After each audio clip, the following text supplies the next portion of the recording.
Welcome back. You're watching Nation Tonight. Now, if you thought farmers are protesting only in India, let me tell you that Europe is also witnessing a similar situation. Farmers across Europe have been holding tractor protests since last month.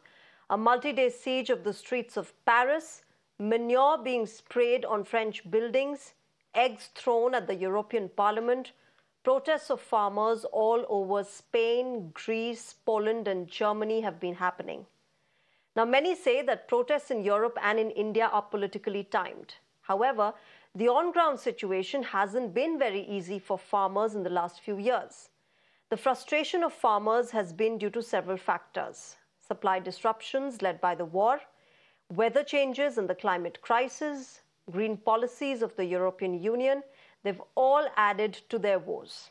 Now, they may have different demands across different countries, but these farmers' protests point towards a very pertinent question. How has the agriculture sector been impacted by the geopolitics of our times and the socio-economics that has evolved over a period of time? To talk more on this, I'm joined by Vijay Sardana. He's an agri-scientist. Mr. Sardana, good evening. Namaskar. Thank you very much for joining us on Mirror Now. What do you make of this? Farmers across not just India, but across Europe, we have seen some very telling images of farmers in European streets in different countries coming out with their tractors, protesting. Is it the wars that have led to this kind of a situation? Is it the climate crisis? Is it the policies that have impacted them, the wrong kind of policies that have been made in the last few years? First of all, good evening to you and to all the viewers. See, what is important in the European situation is that twofold. One is because of Ukraine-Russia war, the energy prices have gone up. And you all know that in America or in Western world, there is no farm labor. Everything goes by equipments or machines. And they use very heavy equipments also. Now, when they are using heavy equipments, they need a lot of fuel. And because of war, the fuel prices have gone up. It has virtually changed the overall economics of the whole farming system. So that has become a big challenge. On the other side, the European governments cannot subsidize too much because overall inflation has taken a lot of resources and they don't have too much surplus now to offload in the form of subsidy. So that is one of the reasons that farmers are saying our cost of production has gone up because of war and we are suffering. That is one simple logic which we are looking at today. Second important issue, which is really serious and which is a global impact, that is climate issues. So European Union wants to cut down, the overall carbon emission because ultimately they are looking into climate change challenges. And to reduce the, if I say that consumption of any input which increases the carbon footprint, they want to cut down to half by another 10 years' time. To do that, they have to do a lot of changes, changes in, if I say that, production facilities. Even they have planning to reduce their chemical pesticides by half. Now, this is what is creating anxiety among the farmers, that if we are continue to do that, we will suffer because of either yield or some other reasons. Because Europe is in a very peculiar situation. One side, they do not want any genetic technology to come and spread in European Union. On the other side, they do not want any chemical technology. So either or both, if not available, in that case, farmers are worried what will happen to their future and to agriculture. So there is a lot of gap in communication. What government is planning to do, they should have explained to the farmers. What are the technological options which government is planning to provide to the farmers? I don't think there is any communication or clarity on that aspect, which is making farmers a little bit uncomfortable. Hence, you can see the protest all over. I think, Mr. Sardana, one of the most ironic reasons and quite interesting is the fact that we're talking about climate crisis and how there are policies being framed around, keeping the environmental, ecological balance. But for instance, take the case of France, where you also, talked about how pesticide has been banned, or the fact that the farmers have to leave 4% of their farmland unsown. These are rules that have been made keeping in mind the environment. But These are the very things that are making the farmers anxious and troubled because perhaps there is no other better alternative that has been provided to them. See, everything has a plus and minus. Even if you are trying to do, suppose, something good for agro, if I say climate change, you want to reduce the carbon footprint, then you need a green technology. Now, most of the green technologies are either patented or not easily available or expensive. In that scenario, the whole challenge becomes, yes, climate change is important, carbon footprint we have to reduce, but are we offering a cost effective measures? Because all the research which is happening in the name of climate change is happening in corporate world. They know governments are going to bring the new laws to meet these climate challenges. So there is a encashment opportunity by research. Companies are doing research. If as a private sector we are doing research, nobody is willing to give free of cost as a charity to anyone.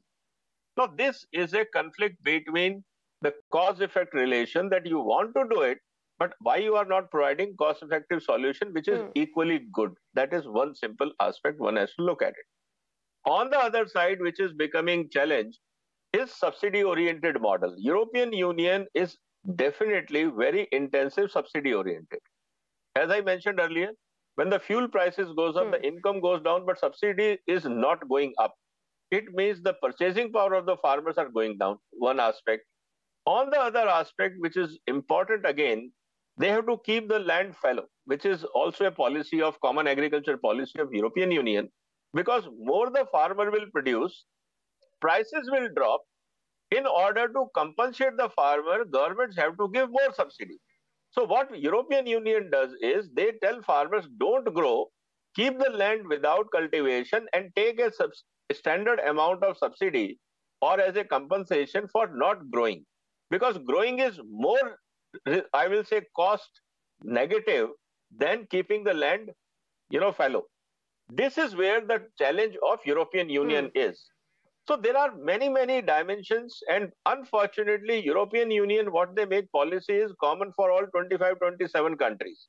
So if any policy is made by European Union, it impacts the overall Europe, all the 25 countries in one go, and that is why you are finding protests virtually in every country of Europe, because they all talk to each other, there are no borders, impact will be same.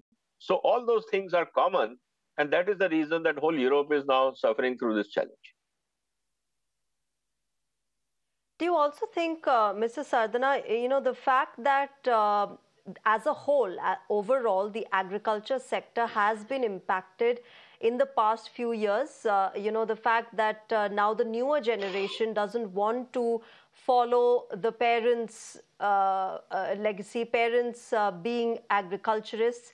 They want to go into modern tech jobs, and therefore a lot of that also adds to the fact that there is lesser effort in the sector? That is not the case in Europe. See, Europe has a very high-tech area. If you go to European farms or American farms, they virtually work through all IT systems. They have computers, they have GPS systems, they have whole lot of possible technologies because they don't have labor. Even for harvesting, even for baling, even for, you think of anything, even for milking, there are machines. You don't have milkmen there. So considering that Europe is high-tech, there is no doubt. But definitely agriculture is a hard work area. You don't get corporate office like air conditioning. You have to work in the field. There is a weather problem. Even if it's a rain, you have to go and look at the farm. If you have animals or ranches, you have to go and take care of the animals. So it is a hard work, no doubt. And most of the new generation, because their parents have done hard work, they are better well-to-do now. So they prefer to go to urban centers, work in a corporate area, which is air conditioned, easy life, all facilities around. So lifestyle has definitely changed. And that is why one of the reason you will find that in coming days, there is a forecast in Western world that down the line 10, 15 years, there will not be farmers at all. All activities will be through robots or equipments. Minimal intervention of human will be expected. So there is already technological development taking place. Today, I was there in exhibition on agriculture equipment in China. You can see small remote, like remote operated robots, remote operated machines which are moving under the tree. and you can do spray with the minimal requirements through under the trees. So there are different technologies evolving to address the farmers' concerns because they know that labor is not going to come down. Moreover, already there is a less people involved in agriculture. 2 to 4% population is involved in agriculture in Western world. And further it is going down because of aging population, because of no interest in agriculture, increasing automation. So combination is there, but they have to produce food. For food security point of view, no society can live without food. So their challenges are different. Our Yeah, but challenges are that's not the different. case here in India, Mr. Sardana, isn't it? We've got a young population. We've still got a robust agriculture sector. And leave aside the politics. I don't want to talk about the politics of it. I just want to focus on the fact that, you know, overall, how is our agriculture sector doing and what is it that has had a global ripple effect on Indian agriculture sector? See, one thing we have to be very clear, and I'm just releasing a paper another week's time. The future of Indian agriculture is very bright. Let me put very clearly. Reason: the growing population and stagnant land size. And unfortunately, from last 20 years, there is no increase in productivity. Even if you look into the Punjab, last 20 years, the wheat yield or paddy yield are virtually same. There is no much difference have happened. So in India, we are lacking technological intervention which can give the results. That is one. On the other side, demand is going to be very high. Future of agriculture is very bright. But in case of future of farmers, there is a difference between agriculture and farmer. The challenge is that for land holding is becoming smaller. Individual farmers will not be able to cultivate meaningful agriculture land. I will give you for your audience a simple example. India's today population is about 140 crores. And we will be around 165 crores in next 25 years. But land today, cultivable land is about 140 million hectares. Population is 1,400 million. Okay. So per person, the land is zero point 0.1 hectare. Down the line, further up, as the population is increasing, land is going to remain same. The per capita land availability will be less. That is one. So it is a positive sign because there will be huge demand, less supply, so prices will be higher. But reverse side of this is that when farmer families are also growing, land will be further bifurcated. It will become more smaller. It will add to problems on the production side. So we as a country has to relook how we can create a land-based cooperative. That is my suggestion. That instead of individual farmer growing, we should create a group of 20, 30 farmers, pool their land together, create a common business model for them so that they all can earn. Otherwise, individually, it will be very, very difficult to sustain. All right, we'll leave it there. Mr. Vijay Sardana, thank you very much for speaking with us on Mirror Now and helping us better understand this situation in the agriculture sector and the farmer protests that have been happening across the world. Thank you very much. Thank you so much.